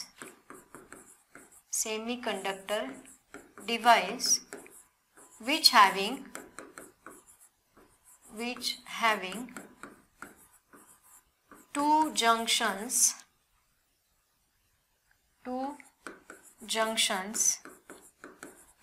and 3 terminals। Okay, उसको हम कहते हैं ट्रांजिस्टर। बच्चों इस ट्रांजिस्टर की एक खासियत है, क्या देखो, अभी हम लोग ज्यादातर करंट जो है वो इलेक्ट्रॉन्स का यूज करके करते हैं ना, इलेक्ट्रॉन्स फ्लो हुए मतलब करंट फ्लो हुआ। लेकिन इस ट्रांजिस्टर में, इस कंपोनेंट पे हम लोग करंट फ्लो इलेक्ट्रॉन्स का यूज करके भी कर सकते हैं, होल्स का यूज करके भी कर सकते हैं। तो ये इसकी खासियत है।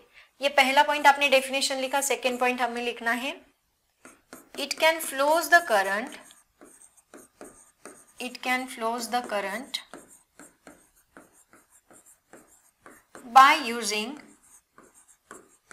by using electrons as well as holes।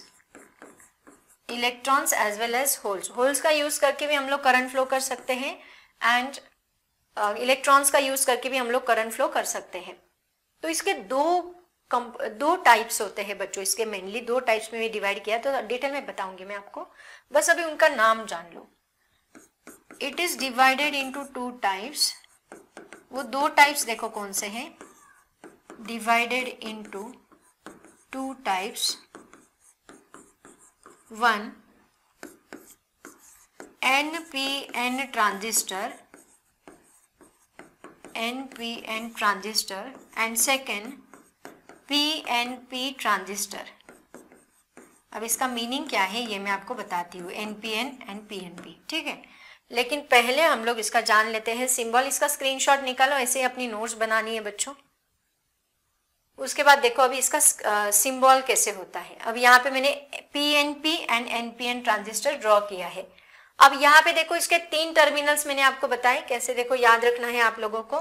3 terminals होते हैं, एक होता है बेस, दूसरा होता है कलेक्टर, तीसरा होता है emitter. 3 terminals, emitter base collector, emitter base collector. Okay, अब देखो यहाँ पे इमीटर मतलब क्या, इमीटर मतलब क्या मैं आपको बताती हूं। देखो इमीटर, इसको डिटेल में पढ़ेंगे, इमीटर कैसा होता है, कलेक्टर कैसा होता है, उसका काम क्या है, उसका फंक्शन क्या है। बस फिलहाल ये याद रखो कि इसके 3 टर्मिनल्स होते हैं। एक को कहा जाता है इमीटर, सेंटर का जो होता है वो होता है बेस, और तीसरा जो टर्मिनल होता है वो होता है कलेक्टर। अब पहचाने कैसे कि ये NPN है या PNP है, ये कैसे पहचाने, तो उसके लिए एरो, देखो यहाँ पे एरो दिखा है, ये एरो दिख रहा है सबको, तो एरो से हम लोग पहचानते हैं। इमीटर को हमेशा एक एरो रहेगा बच्चों, इमीटर को हमेशा एक एरो रहेगा। वो एरो एक तो इस डायरेक्शन में रहेगा, नहीं तो इसके अपोजिट डायरेक्शन में रहता है। एरो हमें क्या शो करता है, it shows the direction of current. ये हमें क्या शो करेगा, डायरेक्शन ऑफ करंट। और आपको पता होगा कन्वेंशनल करंट की डायरेक्शन जो होती है, मान लो ऐसा एक पॉजिटिव टर्मिनल है, एक निगेटिव टर्मिनल है, और इस सर्किट में से करंट फ्लो हो रहा है, ऐसे हमें दिखाना है। तो कन्वेंशनल करंट की जो डायरेक्शन होती है वो हमेशा पॉजिटिव से लेके निगेटिव की तरफ होती है, पॉजिटिव टू निगेटिव। तो यहाँ पे ये इस साइड में है, मतलब इसका मतलब पॉजिटिव टू निगेटिव, तो ये P आएगा और ये N आएगा एंड ये P आएगा। समझ में आया? तो ये हो गया हमारा PNP ट्रांजिस्टर। पॉजिटिव से निगेटिव की तरफ, एरो डाउनवर्ड है ना, तो पॉजिटिव से निगेटिव की तरफ, तो ये PNP। और अगर NPN है तो देखो यहाँ P है, यहाँ पे P है, ये देखो P, एंड देन यहाँ N है, यहाँ पे भी N है, तो एरो देखो, एरो इस डायरेक्शन में है। एरो हमेशा इमीटर को ही रहेगा बच्चों, क्यों बताती हूँ, सारा सस्पेंस है ना, स्टेप बाय स्टेप पढ़ेंगे। तो इसका एरो किस साइड में है, P to N, देखो P to N current flow ऐसे हो रहा है, इसका मतलब ये करंट फ्लो की डायरेक्शन शो करता है, और इसके ऊपर से ही हम NPN या PNP ट्रांजिस्टर आइडेंटिफाई करते हैं। ये सिंबल्स आपको पूछे जाते हैं एग्जाम में, तो ये दोनों सिंबल्स आप लोग याद रखोगे, ठीक है। इसके 3 टर्मिनल्स होते हैं, इमीटर, बेस एंड कलेक्टर, जिनका नाम होता है। इसके 2 टाइप्स होते हैं, PNP and NPN। PNP and NPN को हम लोग एरो को यूज करके आइडेंटिफाई करते हैं। जो ट्रांजिस्टर होता है वो electrons as well as holes का यूज करके, दोनों का यूज करके करंट फ्लो करता है। ओके, तो ये हमारा ट्रांजिस्टर का सिंबल है। अब चलते हैं आगे, अब थोड़ा सा इसके बारे में स्ट्रक्चर थोड़ा जान लेते हैं बच्चों। अब देखो यहाँ पे PNP एंड NPN ट्रांजिस्टर का स्ट्रक्चर हमने ड्रॉ किया है, तो दोनों के बारे में मैं आपको डिटेल में बताऊंगी। अगर आपको समझ में आ रहा होगा, देखो यहाँ पे क्या है, सबसे पहले देखो ये पहला इमीटर होता है। 3 टर्मिनल्स इसके कैसे बनाए वो देख लेते हैं। ये पहला क्या है, यहाँ पे इमीटर, उसके बाद है बेस, उसके बाद है कलेक्टर। अगर आप देख रहे हो तो यहाँ पे क्या किया है, देखो इमीटर की साइड में ये कौन सा ट्रांजिस्टर है, NPN। तो N टाइप मटेरियल जो है उसको सैंडविच किया है, P टाइप को सैंडविच किया है 2 N टाइप के बीच में। सैंडविच करना मतलब सैंडविच पता है ना, जो सैंडविच हम लोग खाते हैं उसके अंदर कैसे ब्रेड होता है, ब्रेड के अंदर हम लोग क्या करते हैं, किसी पोटैटो की सब्जी को स्टफ किया होता है, तो उसको सैंडविच कहा जाता है। जस्ट लाइक दैट, जैसे पोटैटो की सब्जी मतलब ये P टाइप है। P टाइप को हमने क्या किया, 2 सैंडविच के बीच में, 2 ब्रेड्स के बीच में सैंडविच कर दिया है ना, कुछ ऐसे। तो ये जो है ये N, ये P, ये N, तो इस P को हमने 2 N टाइप मटेरियल के अंदर सैंडविच किया है। यहाँ पे कौन सैंडविच बना, यहाँ पे बना N जो है वो P के बीच में सैंडविच है, तो PNP एंड NPN ऐसा ट्रांजिस्टर होता है बच्चों, समझ में आया।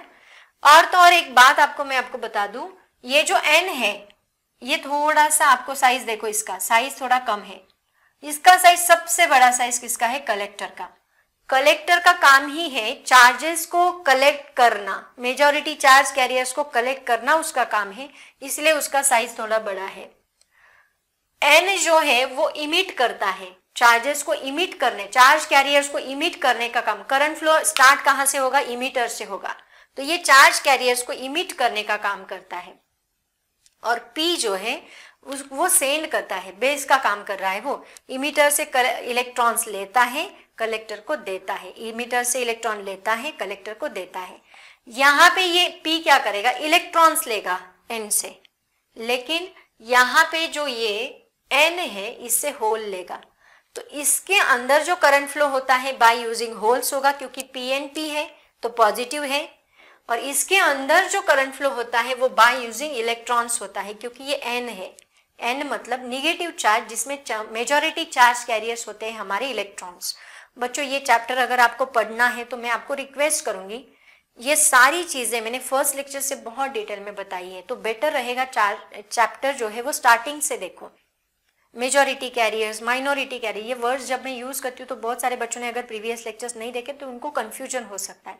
तो फर्स्ट लेक्चर में मैंने बहुत डिटेल में बताया है क्या होता है मेजॉरिटी, क्या होता है माइनॉरिटी, ये सारी चीजें डिटेल में पढ़ो, ठीक है। तो ये सब बातें हैं बच्चों। तो इसको स्ट्रक्चर ऑफ ट्रांजिस्टर को बहुत बार आपको एग्जाम में भी पूछा जाता है, तो आप क्या करो, ये पहले आप डायग्राम निकालोगे। डायग्राम निकालने के बाद NPN ट्रांजिस्टर मतलब क्या होता है, जो P टाइप मटेरियल सेपरेट करता है 2 N टाइप मटेरियल्स को, उसको हम NPN बोलते हैं। और यहाँ पे N टाइप मटेरियल, सैंडविच बोला तो भी कोई बात नहीं है, चलेगा, कोई प्रॉब्लम नहीं है, सैंडविच लिखा तो भी। N टाइप मटेरियल सेपरेट कर रहा है 2 P टाइप्स मटेरियल को, ऐसे हम लिखेंगे। देन इमीटर एक thick layer, moderately thick layer होता है। उसके बाद कलेक्टर बहुत ही थिक लेयर होता है, सबसे लार्ज लेयर होता है, लार्ज साइज वाला लेयर कलेक्टर होता है। उसके बाद थिक लेयर जो है वो इमीटर होता है। एंड मॉडरेट मीडियम साइज, सबसे स्मॉल साइज वाला कौन होता है, बेस होता है, क्योंकि उसको इलेक्ट्रॉन्स को रखना है, उसको सेंड करना है इलेक्ट्रॉन्स को। तो देखो यहाँ पे अब मैंने आपको बताया कि 2 जंक्शंस बन रहे हैं, तो देखो ये N है, ये P है, तो यहाँ पे एक जंक्शन बन रहा है P एंड N के बीच में, ये एक जंक्शन बना। सिमिलरली ये पी एंड ये एन के बीच में भी एक जंक्शन बन रहा है यहाँ पे, तो 2 जंक्शंस हो गए, 3 टर्मिनल्स हो गए। Same P type material N type material जहां कंबाइन हो गई वहां जंक्शन बन गया, same N type material P type material combine हो गई वहां जंक्शन बन गया। तो 2 जंक्शन बन रहे, एक इमीटर बेस जंक्शन, देखो इनके बीच में एक जंक्शन है ये, तो इसको हम इमीटर बेस जंक्शन कहते हैं और इसको बेस कलेक्टर जंक्शन कहते हैं। सिमिलरली यहाँ पे देखो emitter base junction and collector base junction, ऐसे 2 जंक्शंस होते हैं ट्रांजिस्टर को and 3 terminal, emitter base and collector. ये हैमरिंग कर लो क्योंकि इसके ऊपर बेसिक यही सवाल पूछे जाएंगे कि ट्रांजिस्टर है क्या, उसका वर्किंग क्या है, उसका स्ट्रक्चर कैसा है और उसका सिंबल कैसा है, यही चीज़ें यहाँ पे पूछी जा सकती है बच्चों को। तो इतना सिंपल है बहुत ज़्यादा। तो चलो सबसे पहले हम इसके बारे में लिख लेते हैं, फिर इसके बारे में लिखेंगे एंड देन हम लोग क्या करेंगे, इमीटर बेस एंड कलेक्टर के बारे में भी लिखेंगे। जिसको लिखना नहीं है वो लोग फॉरवर्ड कर सकते हैं, 2 के स्पीड से मुझे भगा सकते हैं। तो देखो सबसे पहला पॉइंट यहाँ पे हम लिखेंगे, in NPN transistor, in NPN transistor, NPN transistor P type material, P type material, P type material separates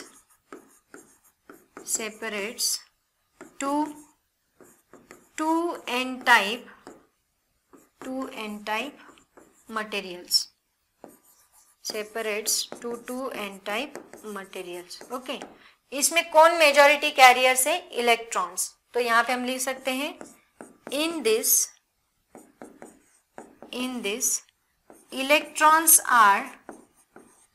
electrons are the charge carriers, okay done, charge carriers, ये है हमारा एनपीएन। सेम हम इधर लिखेंगे अभी यहाँ पे, in PNP transistor,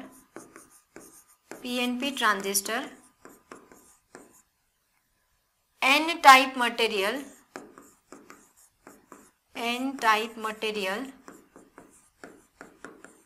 separates two p type material,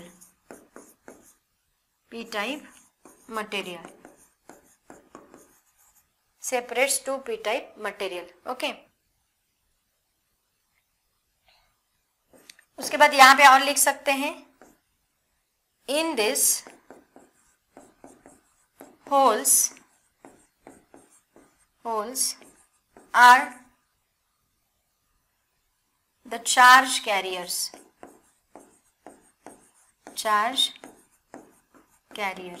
okay done. हाँ, उसके बाद इमीटर क्या होता है, पहले तो आप इसका स्क्रीनशॉट ले लो, फिर इमीटर क्या है, कलेक्टर क्या है, बेस क्या है, वो मैं आपको बताती हूँ। पहले आप इसका स्क्रीनशॉट ले लो बच्चों। अभी 1 बाय 1 इमीटर क्या होता है, बेस क्या होता है, कलेक्टर क्या होता है, उसके बारे में भी मैं आपको ज़रा बताती हूँ। देखो सबसे पहला कौन है, इट कंसिस्ट ऑफ 3 लेयर्स, ऐसे लिखो, इट कंसिस्ट ऑफ 3 लेयर्स। कौन से 3 लेयर्स हैं, emitter, base and collector. Check करो जरा, देखो इमीटर का काम है, ये क्या है, ये एक थिक लेयर है, ठीक है, थिक लेयर है और उसके अंदर डोपिंग बहुत ज़्यादा होती है, क्योंकि इसको जो है वो इलेक्ट्रॉन्स को सेंड करना है, कैरियर्स को, मेजॉरिटी चार्ज कैरियर्स को सेंड करना है, तो इसकी डोपिंग हम सबसे ज़्यादा करेंगे। डोपिंग ज़्यादा करेंगे मतलब इसके अंदर हम पेंटावैलेंट इम्प्योरिटी सबसे ज़्यादा ऐड करेंगे, क्योंकि एन टाइप में हम कौन सी इम्प्योरिटी ऐड करते हैं, पेंटावैलेंट। तो ये जो है एन टाइप, इसके अंदर पेंटावैलेंट इम्प्योरिटी बहुत ज़्यादा ऐड करने से इसके अंदर इलेक्ट्रॉन्स बहुत बढ़ जाएंगे, है ना। इलेक्ट्रॉन्स बढ़ गए, इसके अंदर इलेक्ट्रॉन्स ज़्यादा है तो ये इलेक्ट्रॉन सप्लाई करेगा। आगे कौन है, बेस जो है वो सेंट्रल लेयर है, उसके बाद इसकी ये बहुत ही थीन लेयर है। देन ये क्या करता है, ये लाइटली डोप्ड होता है, ये ज़्यादा डोप्ड नहीं होता, इट इज़ लाइटली डोप्ड, ये इलेक्ट्रॉन्स को सेंड करने का काम करता है, ठीक है। उसके बाद कलेक्टर सबसे लार्ज लेयर है, इसकी साइज सबसे ज़्यादा होती है, लार्ज एरिया वाला लेयर है। उसके बाद ये कलेक्टर कलेक्ट करने का काम करेगा जो इलेक्ट्रॉन्स या होल्स दोनों के अंदर, यहाँ इलेक्ट्रॉन यहाँ होल्स दोनों के लिए एप्लीकेबल है। तो ये इलेक्ट्रॉन्स को कलेक्ट करने का काम करेगा, उसका कलेक्टर होल्स को कलेक्ट करने का काम करेगा। और इसका जो डोपिंग है that is very light, 10 times less than that of the base, base से भी 10 टाइम्स लेस इसका डोपिंग है। तो ये तीनों का एक्सप्लेनेशन में आपको लिख के देती हूँ। तो सबसे पहला कौन है बच्चों हमारा, दैट इज इमीटर। तो लिखो यहाँ पे इमीटर, ठीक है। इमीटर में क्या लिखना है, देखो सबसे पहला पॉइंट लिखेंगे, it is a thick layer. इसके अंदर पॉइंट वाइज लिखो, ए पॉइंट लिखो, it is thick layer, it is thick layer. Second point आएगा इसके अंदर, इट इज हैवीली डोप्ड, सबसे ज्यादा डोपिंग है इसकी, it is heavily doped, heavily doped है। उसके बाद नेक्स्ट पॉइंट आता है, यहाँ पे हम लोग लिख सकते हैं थर्ड पॉइंट क्या लिखें, इट सप्लाइज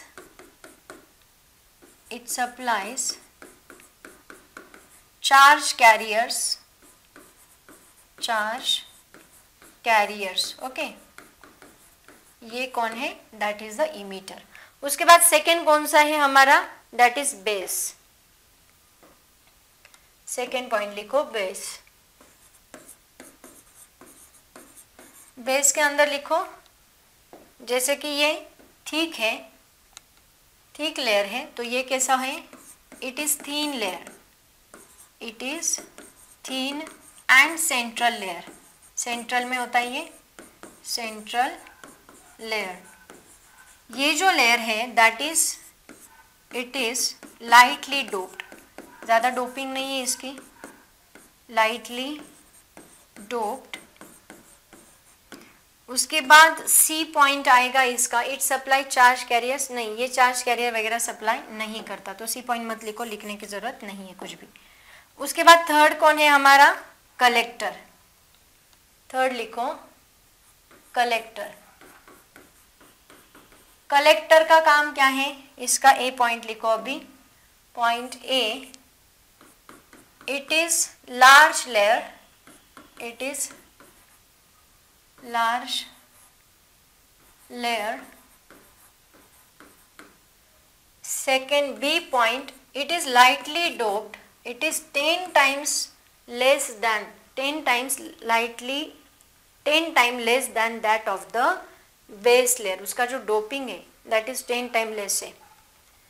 Its doping, ऐसे लिखो मैं बताती हूँ, its doping, एक तो मैम की इंग्लिश है ना, its doping is 10 times, grammatical mistakes चलती है बच्चों, इतना टेंशन मत लो, 10 times larger than, 10 times larger नहीं सॉरी 10 times less than करना है हमें यहाँ पे, 10 times कम है, सबसे कम डोपिंग इसका है, 10 times less than that of the base, that of the base, okay। और it collects the charge carriers from the emitter and base, it collects the charge carriers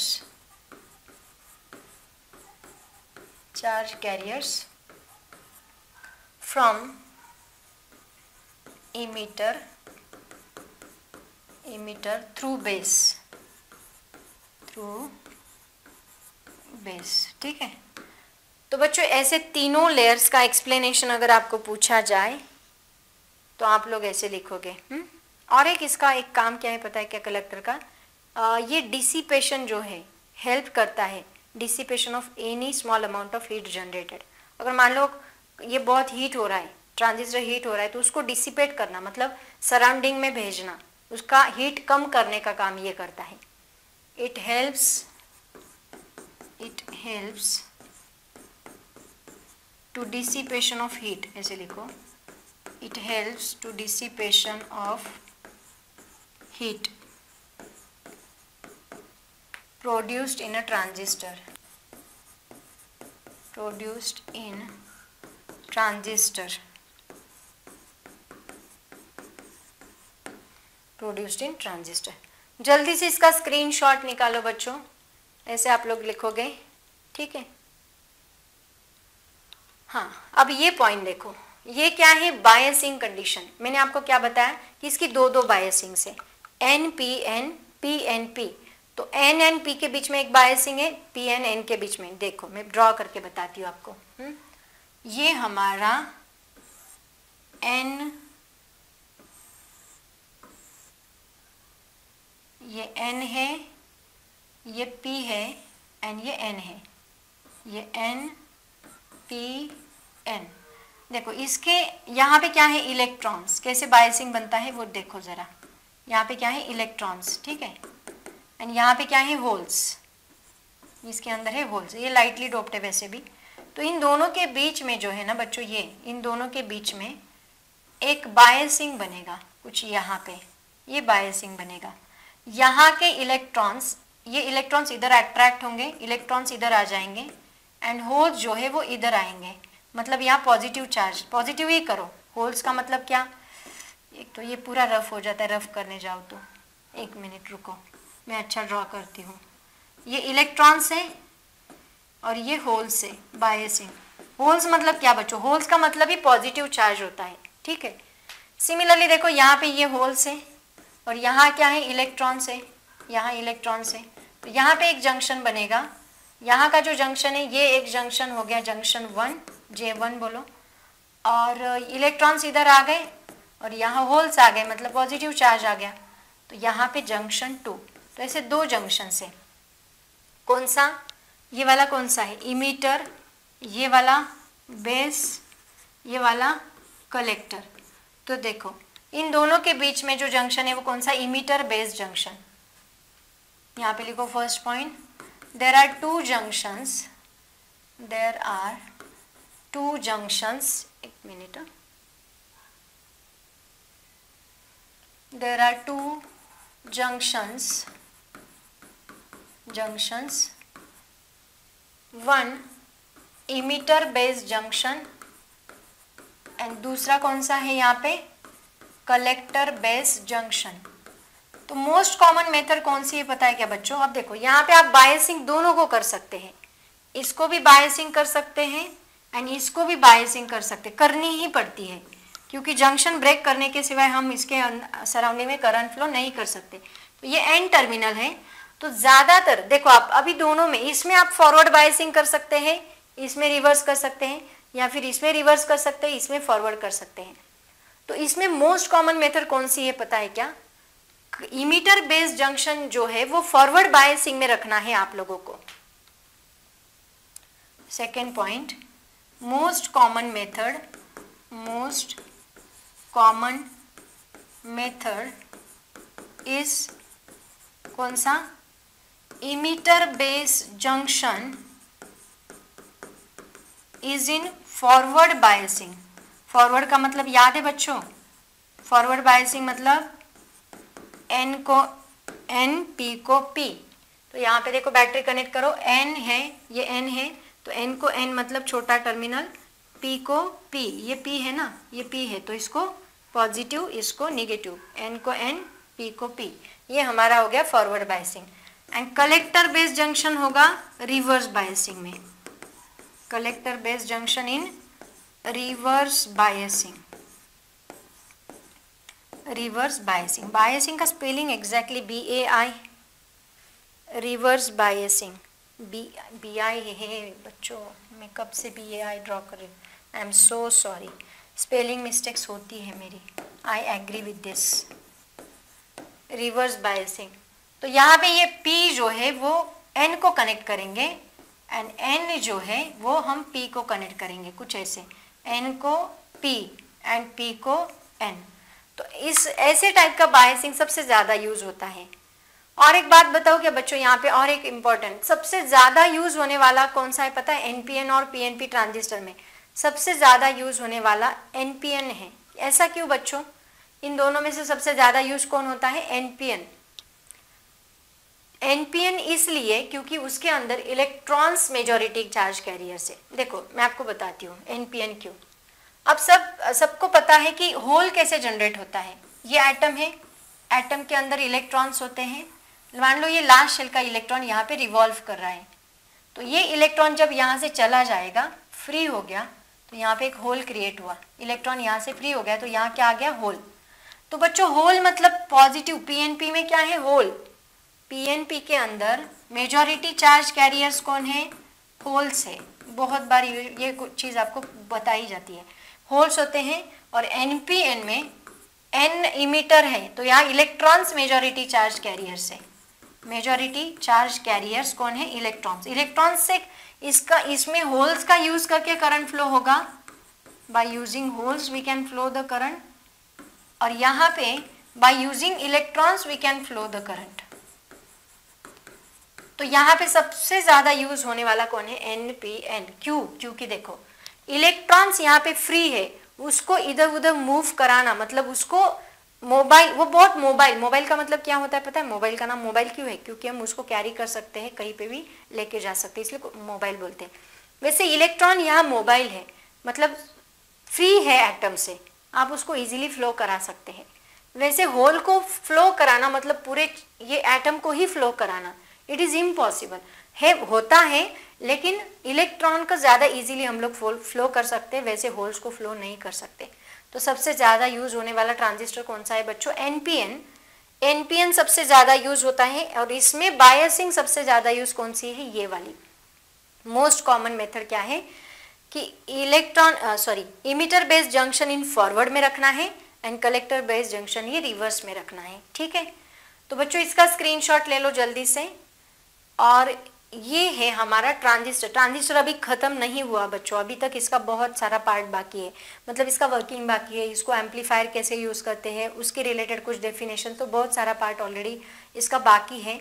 तो वो मैं आपको नेक्स्ट लेक्चर में बताऊंगी, क्योंकि ऑलरेडी ये लेक्चर बहुत बड़ा बन चुका है, तो बेटर रहेगा वो हम लोग नेक्स्ट लेक्चर में पढ़ें। तो मुझे लगता है हमें यहाँ पे रुकना चाहिए बच्चों। अभी पढ़ाई करते रहो, जो भी डिफ़िकल्टीज होगी उसको ज़रूर आप लोग कमेंट सेक्शन में कमेंट कर सकते हैं। पूरा सिलेबस होगा, टेंशन लेने की ज़रूरत नहीं है, जो जो लेक्चर्स आएंगे बस उसको पढ़ते चलो, ठीक है। तो बच्चों all the very best, thank you so much and bye bye.